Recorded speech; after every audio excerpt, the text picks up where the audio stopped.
Hello and welcome to the program People, Politics and Power. I am Imonia Marere. For most of the third week of August, some prominent Nigerian politicians, including a former president, sitting and former governors, as well as some presidential candidates, all trooped out of the country to the United Kingdom to, as one of them put it, hold consultations in the interest of Nigeria and Nigerians. Suddenly, London, the symbol of the British colonization of Nigeria and other British colonies, has become, for our politicians, some sort of political mecca where consultations are held, deals are made, and political differences back here in Nigeria are to be resolved. As it seems, nowhere in this vast country called Nigeria is suitable for such meetings. No fewer than 3 of those meetings took place in the British capital, as 3 of the 18 presidential candidates scampered off to London in a desperate effort to outdo each other in securing the support of the supposedly influential political chieftains. In their mad rush to the London Palace, they all conveniently forgot the dire state of the Nigerian economy, which they have all, without exception, been ruined. Just imagine how much foreign exchange must have been taken out of the struggling economy and sunk into those avoidable trips at the expense of the Naira. Are you still wondering why the value of the Naira keeps nosediving every day? Yet, these are the same people who say they are seeking the presidency in order to fix the economy. And one wonders if they have to ruin the economy completely first before trying to fix it. Anyway, some of those candidates and governors have returned home, while others are still junketting around Europe and the United States in the name of consultations, even when diaspora voting is not yet part of our electoral system. Or is it to solicit funds for the upcoming campaigns? Now, even as this is yet to settle, the electoral management body, the Independent National Electoral Commission, has reminded political parties and candidates of the provisions of Section 92 of the Electoral Act, which prohibits political campaigns in religious centers and public offices. Some candidates have in recent times made it a habit of going from one religious house to the other under different guises, but ostensibly to garner support. And this is in violation of the provisions of the electoral law. The INEC warning is coming just about 1 month before the official date for the commencement of campaigns for the 2023 presidential election. Now, we shall be looking at these 2 developments with our political scientist, Professor Jideofo Adibe, who is right here with me in the studio. Thank you so much, Prof. Thank you. Finding time to join us. Thank you very much. Welcome. We'll go on a short break, and when we return, we'll go straight into our discussion. All right, my guest, Professor Jideofo Adibe, is a political scientist. Thank you so much, Prof, for joining us. Thank you. Right, did these meetings come to you as a surprise?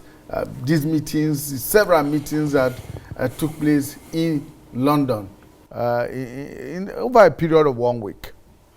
Well, it's not really very much of a surprise. Our political elites, they value holidaying abroad. They prefer that their children should be sent to school abroad.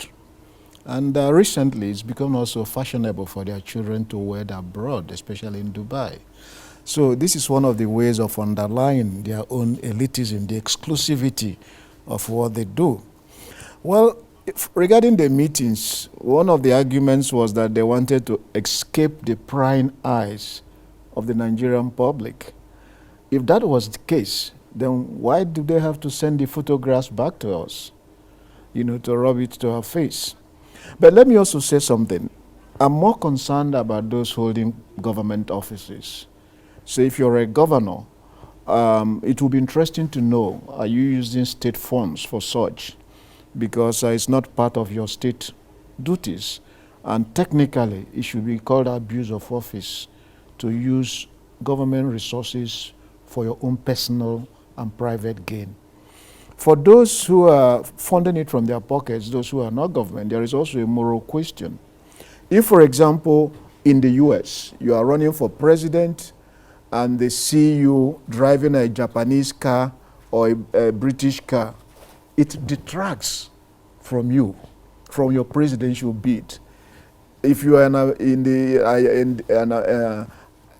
UK and running to be prime minister and they see you driving an American car, it's something negative.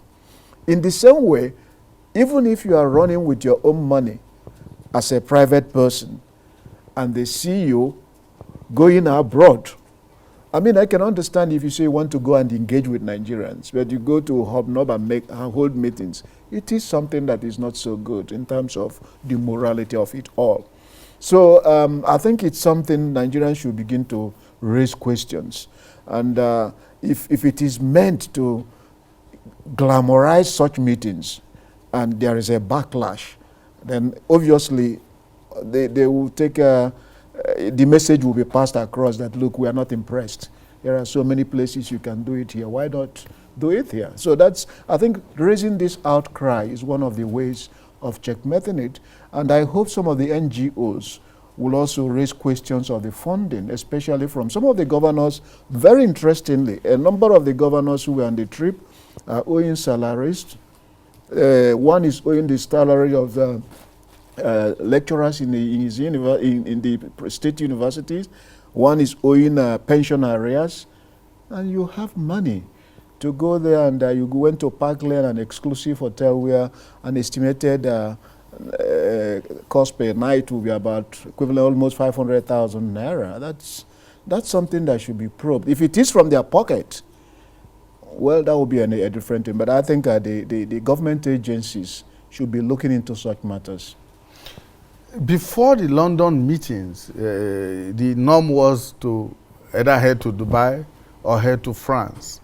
And then now it is London. Maybe next time it will be in New York or Washington, D.C. Well, they had held that meeting in Turkey. Remember, it was Nyesom Wike who first went to Turkey as the beautiful bride. People were going there to meet him.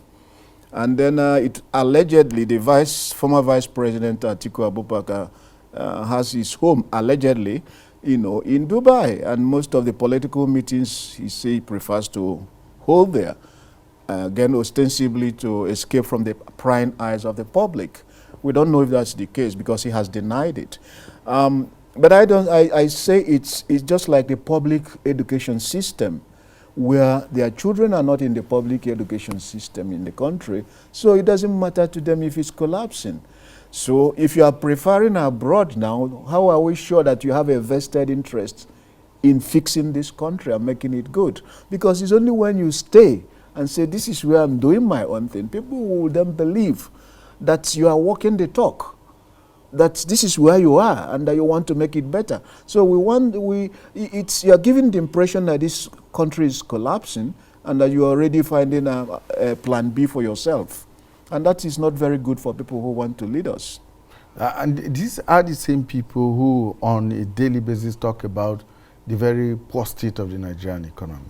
And for these same people to be taking so much in terms of foreign exchange out of the country, should that be a concern to the average Nigerian? Yeah, it should, especially if you are doing it from your pocket, from the state resources.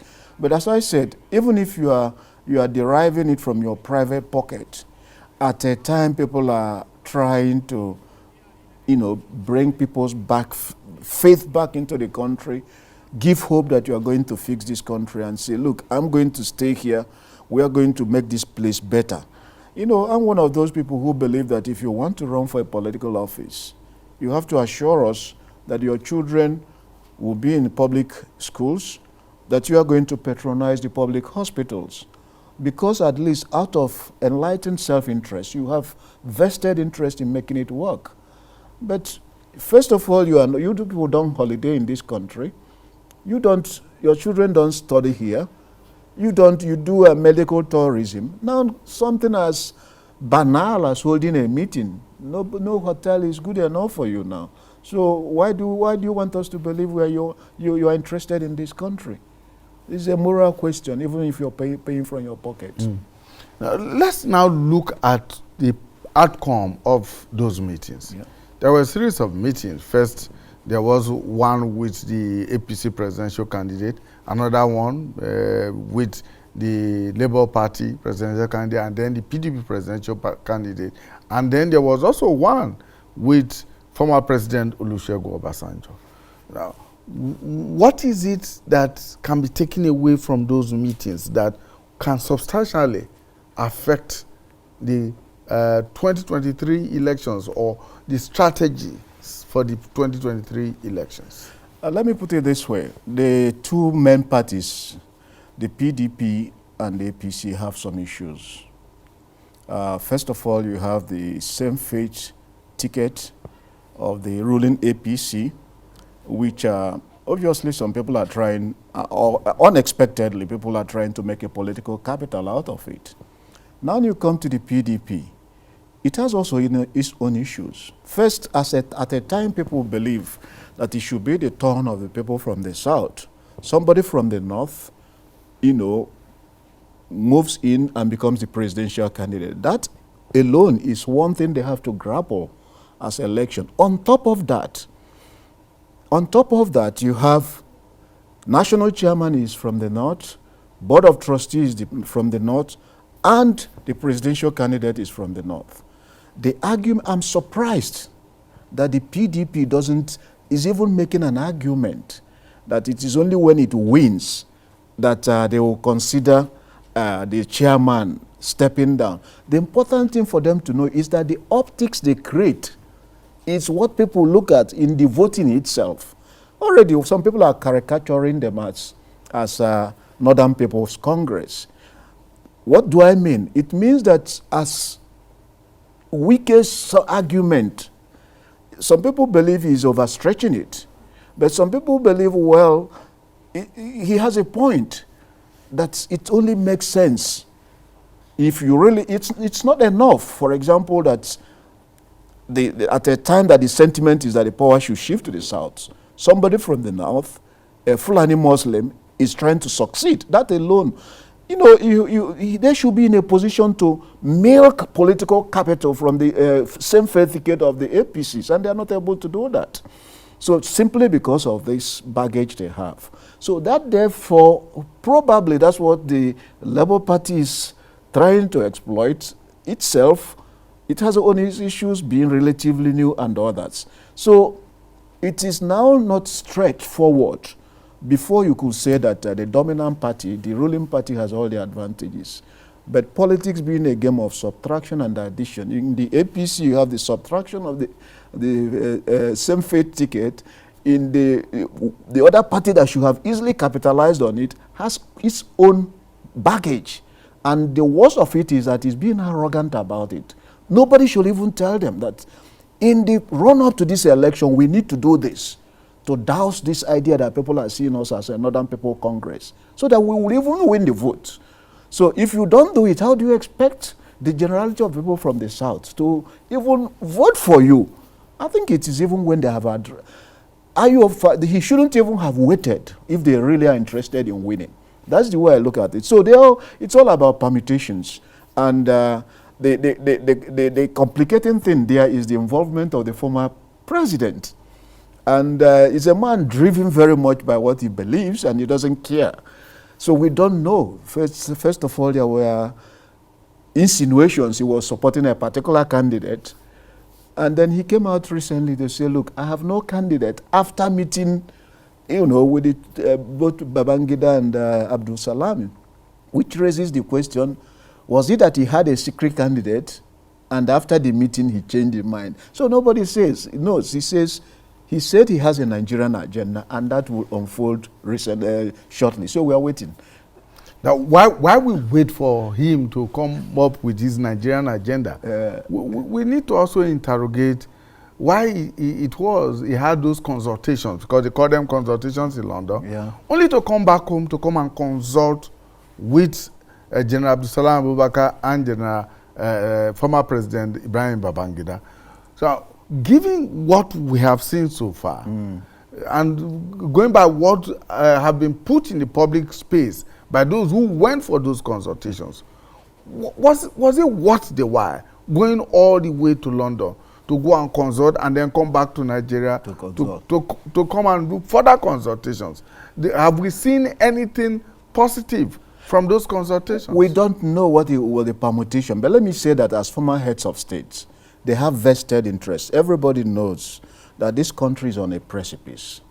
And as people who have ruled this country, they should have special interests in the survival of this country. So I can understand that people will look up to them to take certain steps. And his own argument is that he went to see Abdul Salami because when he was ill in London, the day he arrived to see him was the day he left. And then obviously Babangida is not very disposed, so he had to go and see him. From there he went to see another governor, I think Okezie, in Imo State, or Abia State. So it's moving around, giving credit for being a highly energetic man, the same way he was when he was. We don't know what people are saying, what is he up to?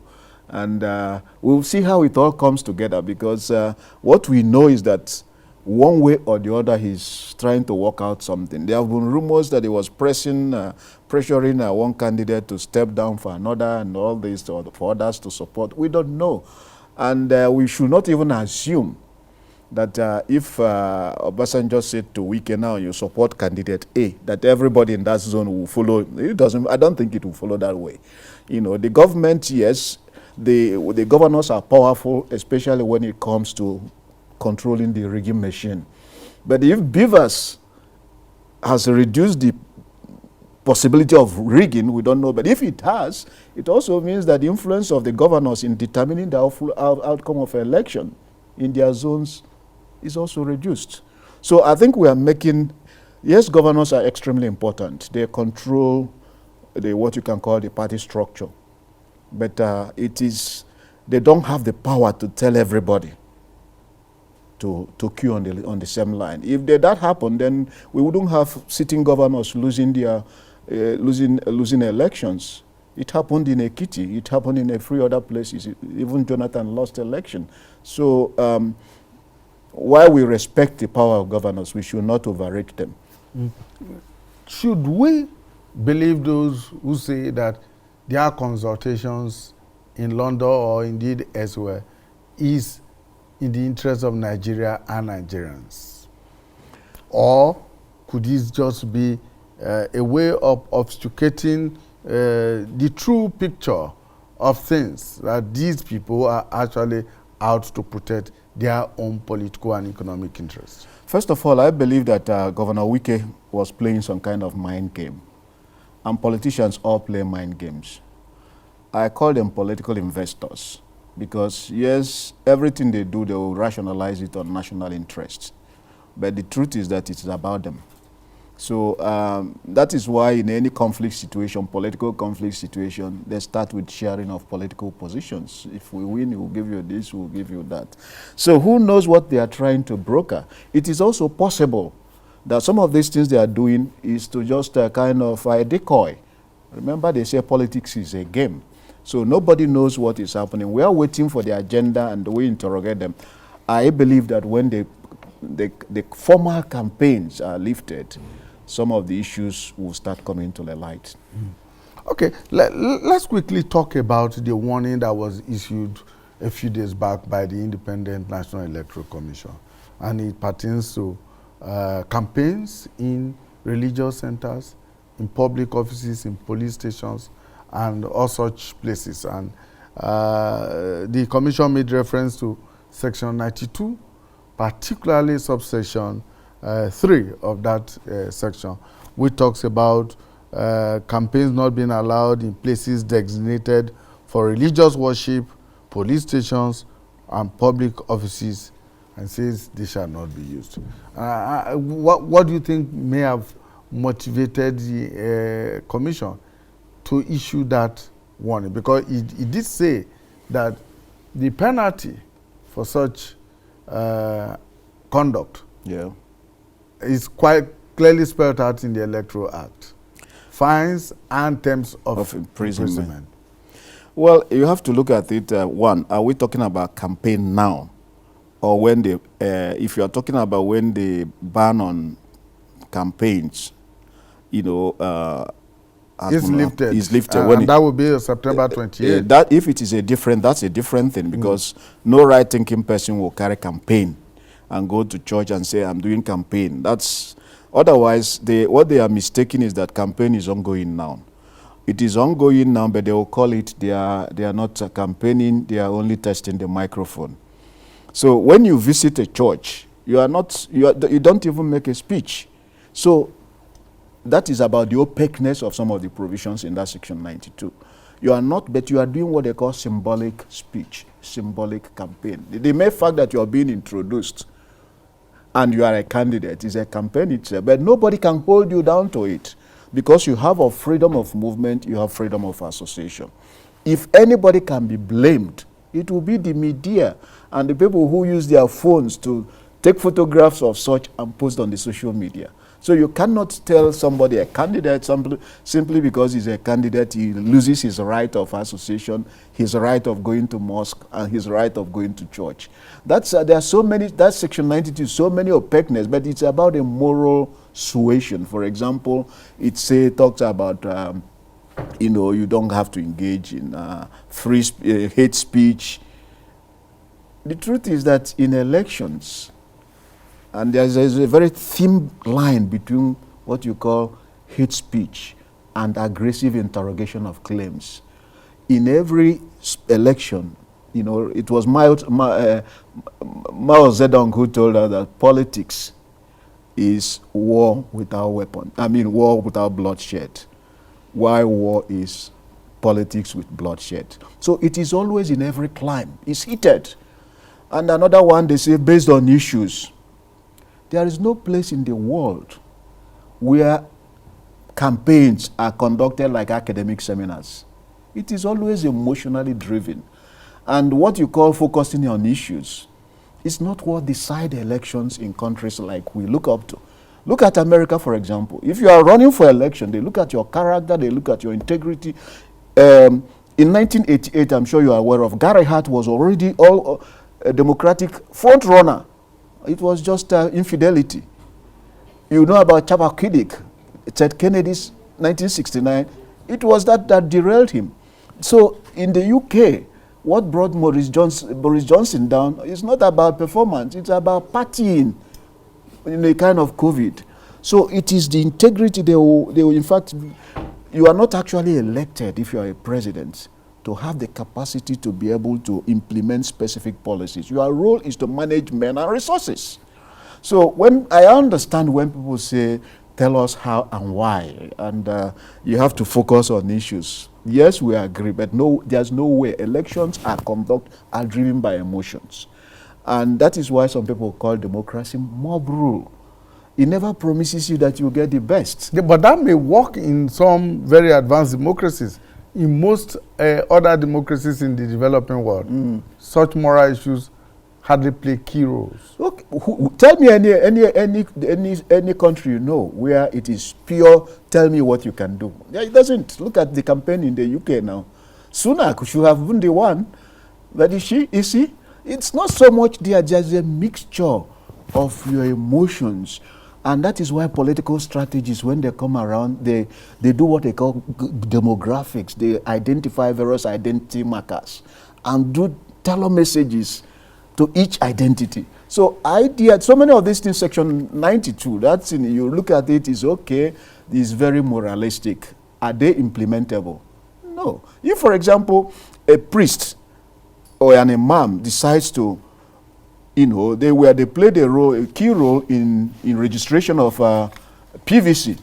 Now, if they are doing their homily and they start to say, look, these are the qualities of somebody we don't want you to vote for, and you know it's pointing to a particular candidate, you can't say he has violated anything, because you only say he's expatiating, providing political education.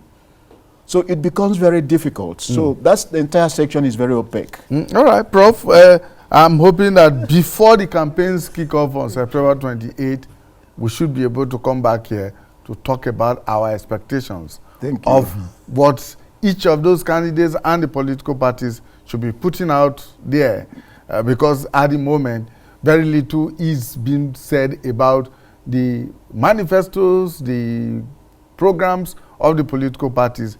All we see is a lot of attack on personalities of the candidates. Thank you so much. Thank you very much. Right. Professor Jideofor Adibe is a professor of political science, and he joined me on People, Politics and Power to take a look at political developments in Nigeria. Stay with us.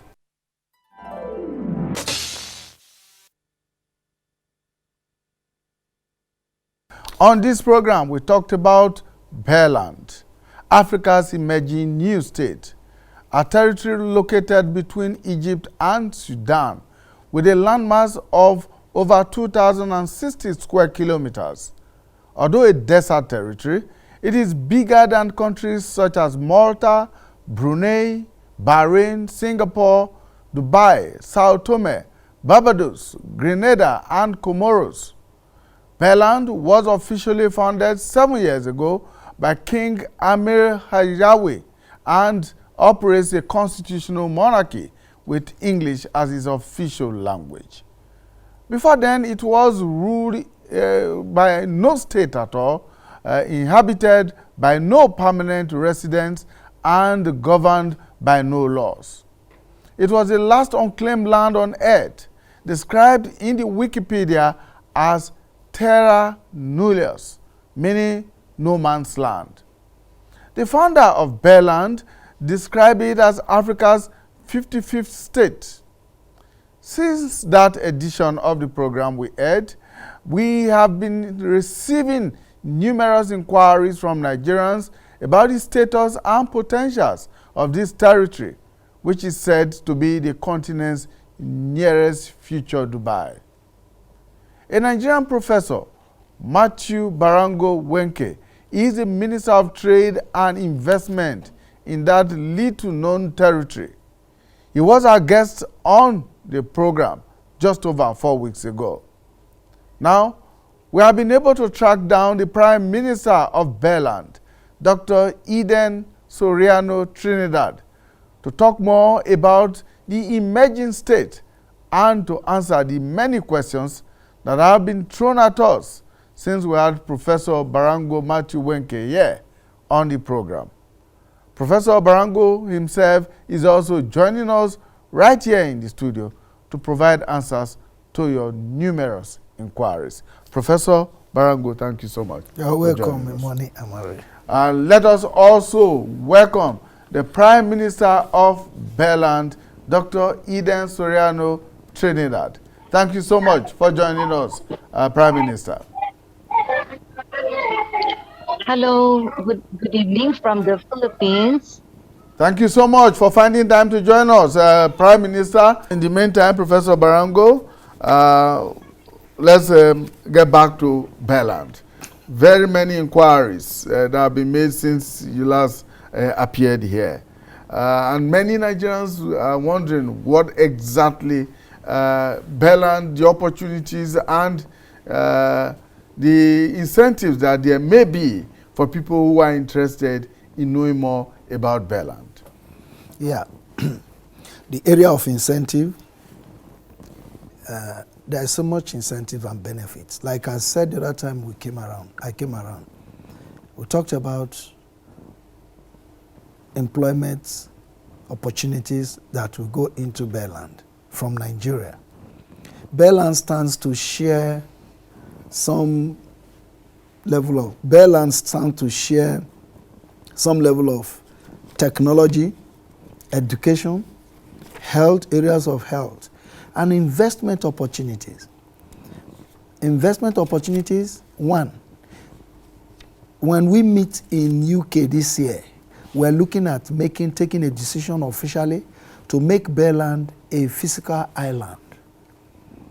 Physical island, which in turn will make it look the future nearest Dubai. So at the moment, it is not an island as a defined territory, as it were. It is a country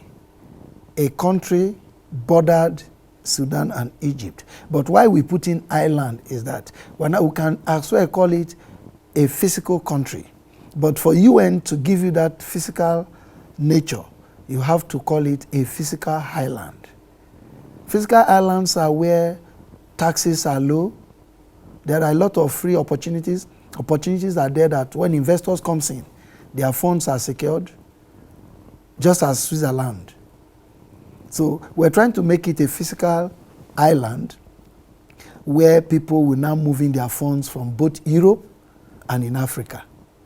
And since I am from Nigeria, we are now advocating. The only way we can create a lot of opportunities for Nigeria is to make sure we encourage people. And that is why we're applying now. We're applying now to set up the consulate in Nigeria. I just came back, I just left the Foreign Affairs Ministry to this place. See how we can get the consulate ready and appoint an honorary consular that will now run the affairs of, like a messenger, running between Birland and Nigeria, getting every information to the Nigeria end and then take it to Birland end. Then, as a Minister of Trade and Investment, the opportunities that are there are so much. I am the Minister of Trade and Investment and Industry. The building of the construction of that country, directly or indirectly, is in my hands. All industries that will go in there is through my office. Investment are going to pass through us. So what we need to do is see how we can encourage Nigerian businessmen, Nigerian technocrats like doctors, lawyers, and so forth and so forth on to key into this great opportunity that is in Birland.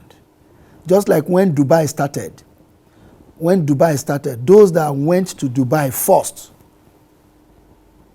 they enjoyed arriving it first before others started going in. So that is why we brought it. Last time I mentioned, I said, there are too much opportunities in area of employment, then area of investment, area of security. Birland is open. It's a humanitarian country. It's a country that embarks on humanitarian. As small as Birland, as new as Birland. Birland is even paying some Nigerians every month $100. There are beneficiaries that are benefiting from Birland humanitarian services. Birland is open to take the girl child from the street back to school. And that is why they are paying such money. The question anybody will ask is this, because a Google search of Birland will tell you that it is a desert territory. Yeah. So where does he get his resources from?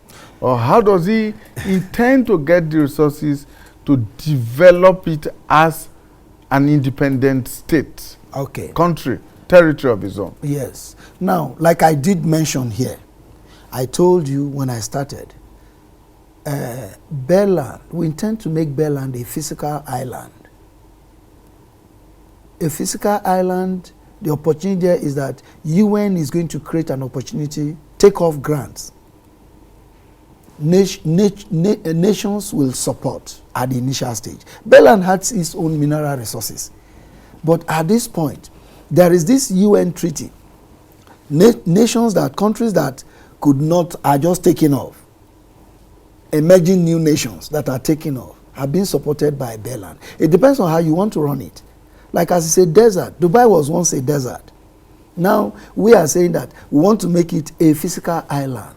The other time I told you I am just trying to break it down for the common man to understand. Now the physical island, that word physical means is giving people the opportunity to move in your funds to that place. No interruption, nobody is troubling you, nobody is scrutinizing the movement of funds. But just moving your money, come and develop the place. Maybe you are into real estate, come and build according to the specification. Build, invest in the area of real estate, invest in the area of hospitality, invest in the area of other industries, other sectors. Then there are so many other mineral resources. With time, we are going to go into those mineral resources. Hello, Prime But Minister. hello. First of all, Birland has been founded by our King Emir Hayawi in 2015. We have a small government in Birland now. We are not in the land yet because we are still working on the requirements to be an official country.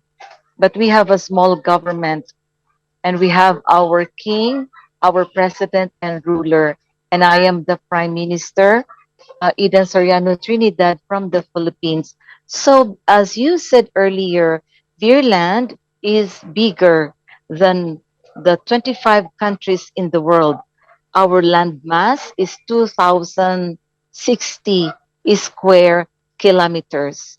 It is located between Sudan and Egypt. This land is called Bir Tawil, the Bir Tawil land, which we call the state Beer land. Now, I would like to clarify that this land is not the disputed land between Sudan and Egypt. Bir Tawil land is not the Halaib.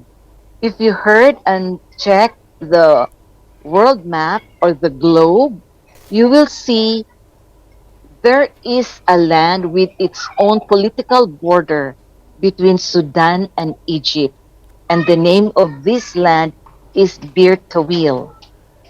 But most of the people in Egypt and Sudan thought or thinking that this is the Halaib Triangle. The disputed land is the Halaib. It's not the Bir Tawil land. So anyway, we celebrated the seventh founding anniversary of Birland last May 15 in Nepal. It was hosted by our Minister of Tourism, Mr. Mingma Dorji Sherpa, who's living in Kathmandu. So the high administration, together with the Deputy Prime Minister from Singapore, Grandmaster Jason Tan Beng Shang was there, and some of our appointed representative. So we had a successful seventh founding anniversary celebration in Nepal. Last year, it was celebrated in Abuja, Nigeria, organized by our representative in Nigeria, Dr. What is the name of Dr.? And the Professor Saro, the Professor Matthew to us also. So anyway, right now we have the support. At our back, we have the kingdoms, the United Global Kingdoms and the United Kingdoms of Africa are our support in establishing this newly emerging country, the 55th country in the African continent. We have several kingdoms who supported us by their written letter and certification and signed MOU with us and signed a recognition or give their recognition to us. Also, the World Humanity Commission also recognized Beerland. Also, we have the latest. We had a very good communication and communication with the African Union Youth Assembly. We Oh, have the two president. One is the African Union Youth Assembly president in Jamaica, and African Union Youth Assembly president in uh, what is the land in Barbados. Barbados. how come you are the Prime Minister of Birland, a territory that is in Africa, and you are originally from the Philippines?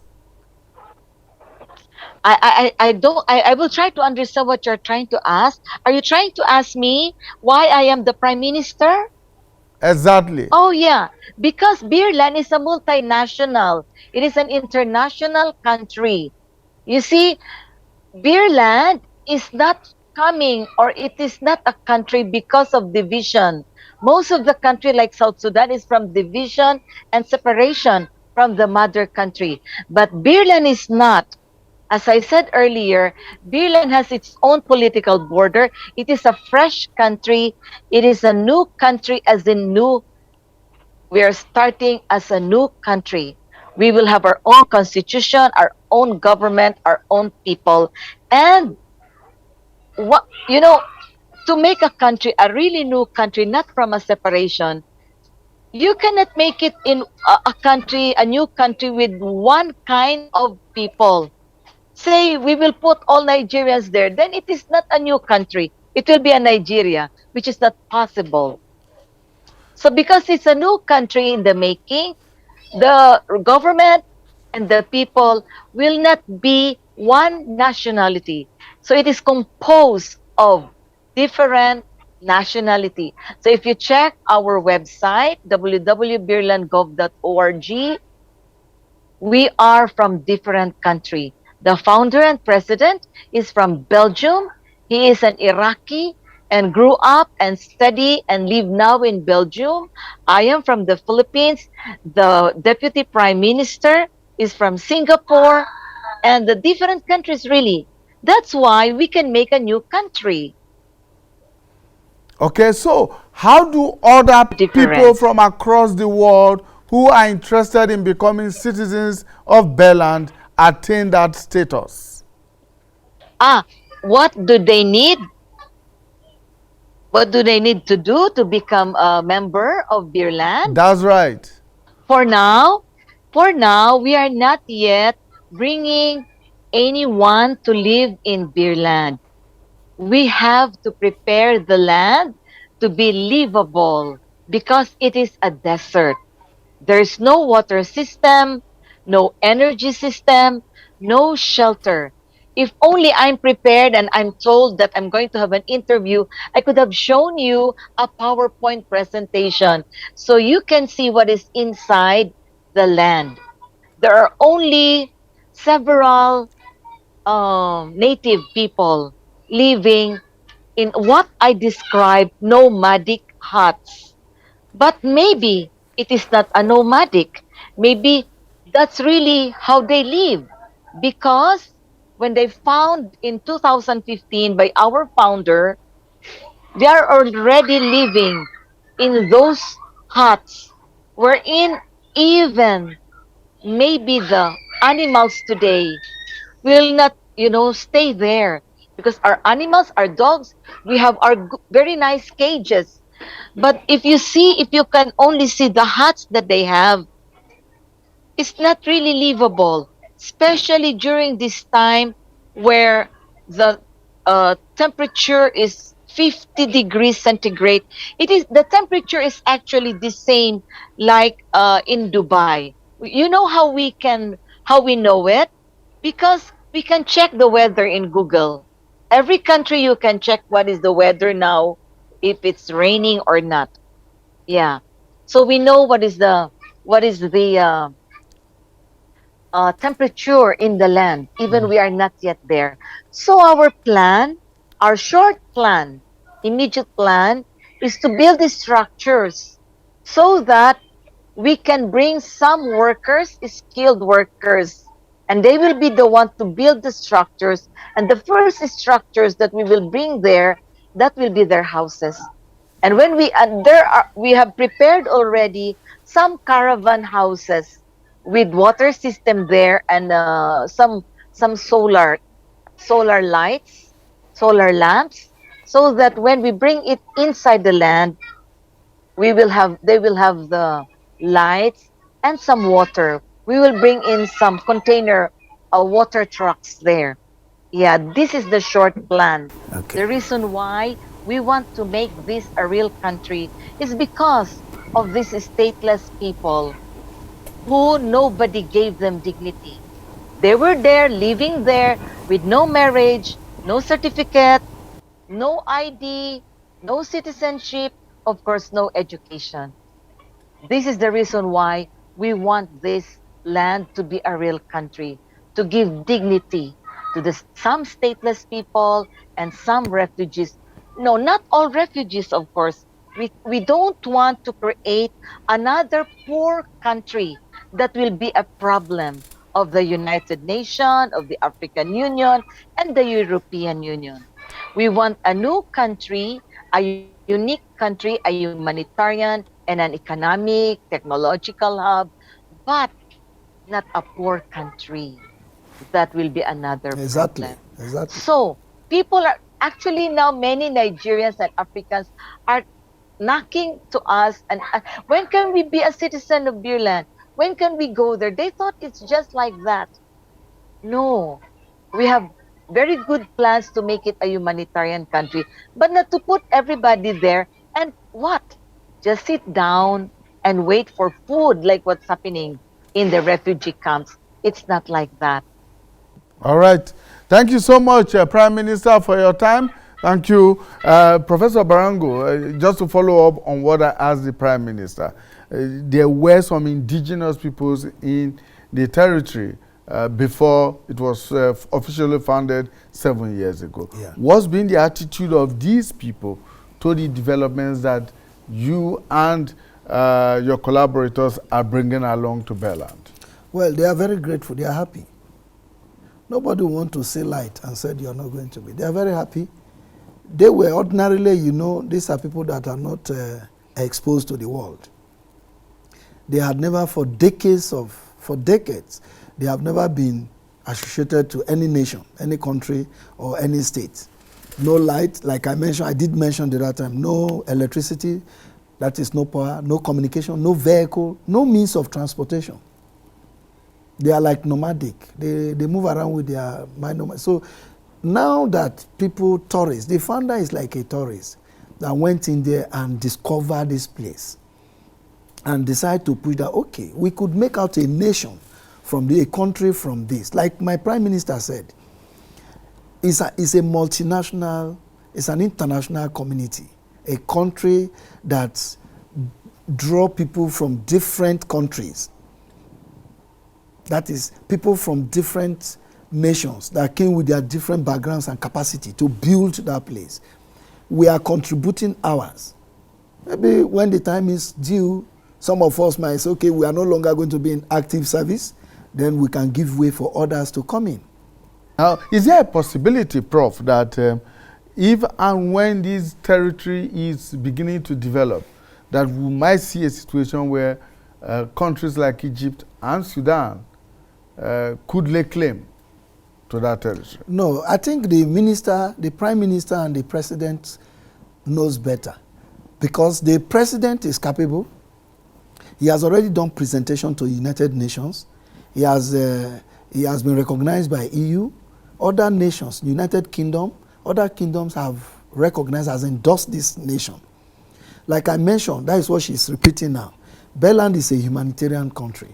As small as Birland, a young 55th country, they are already giving out humanitarian to other nations.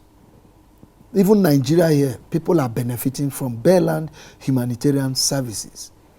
They are contributing $100 into people's life monthly.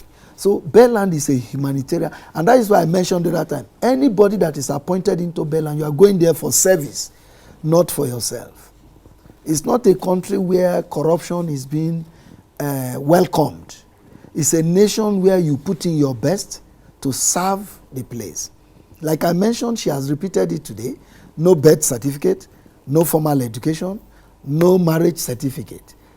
It's just like that. So it's a nation where the administration is trying to build on. Give life to the lifeless. Give hope to the hopeless. Build a very strong country that will come up with a very viable economic hub that will represent an economic hub, technological hub, and every other area of developmental strive. That is what Birland stands for. Then, the area you asked of that You asked me, just ask a question now. Yes, about the possibility of countries like Egypt and Sudan laying claim to that territory. Now, this country, because historically, it is said that with them. Yes, historically it is said that both countries refuse to accept the territory as their own. Yes. One claims it belongs to the other. But now that you are said to bring development there might be a change of status. No, they cannot. Birland has gone beyond that level. You can Google and see. Birland has been recognized all over. Birland case already in UN. Now what we are doing now, Nigeria endorsement. And Birland is already a nation. It's a country, an upcoming new country. And like she did mention, like you find it through your investigation, your search, is emerging 55th country, the newest and youngest country in the world, in Africa. So if before we get to this level, nobody has laid claim, I don't think anybody is coming to lay claim. All right. The country is on its own now. That's very good. We Thank you that so much, Professor. Professor us. Barango Matthew Wenke is the Minister of Investment and Industries of Birland, a territory that is in North Africa between Egypt and Sudan. And we also had the privilege of talking with the Prime Minister of Birland, Dr. Eden Soriano Trinidad. Thank you so much, Madam Prime Minister, for your time.